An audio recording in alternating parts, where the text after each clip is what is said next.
বিশ্বের বিভিন্ন দেশ থেকে হজের উদ্দেশ্যে সৌদি আরবে পৌঁছাতে শুরু করেছেন হজ যাত্রীরা। বেশিরভাগ মুসল্লি বিমানযোগেই গেছেন নবীর দেশে হজ করতে। তবে বেশ কিছু মুসল্লি এবার জাহাজে করে মক্কায় গেছেন হজ করার উদ্দেশ্যে। গত ২৭ মে হজ যাত্রীদের দলটি জেদ্দা ইসলামিক বন্দরে পৌঁছেছেন। এ সময় বন্দর কর্তৃপক্ষ তাদের ফুল ও খেজুর উপহার দিয়ে উষ্ণ অভ্যর্থনা জানান। সৌদি বার্তা সংস্থা এসপি এর সূত্রে আরব নিউজ এই তথ্য জানিয়েছে। সৌদি আরবের পাসপোর্ট বিভাগ জানিয়েছে, এবারের হজে অংশ নিতে এখনো পর্যন্ত ৫,৩২,৯৫৮ জন পৌঁছেছেন। গত ২৬ মে পর্যন্ত আকাশ, স্থল ও সমুদ্র পথ হয়ে তারা দেশটিতে পৌঁছেছেন।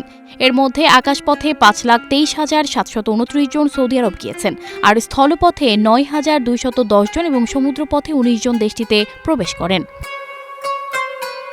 মূলত সুদান থেকে সমুদ্রপথে হজ যাত্রীদের প্রথম কাফেলা সৌদি আরব পৌঁছেছেন। গত ২৭ মে হজ যাত্রীদের দলটি জেদ্দা ইসলামিক বন্দরে পৌঁছান।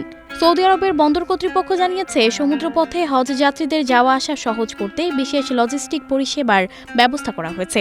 হজ মৌসুমে পণ্য পরিবহন ও হজ যাত্রীদের নিরাপদ আগমন করতে এই উদ্যোগ নেওয়া হয়।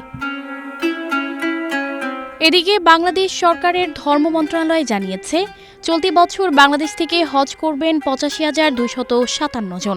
এখনো পর্যন্ত ৪৭,৯৮৫ জন ১২১টি ফ্লাইটে সৌদি আরব পৌঁছেছেন।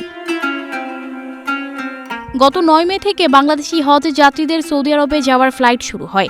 আগামী ১০ জুন পর্যন্ত যাওয়ার ফ্লাইট চলবে।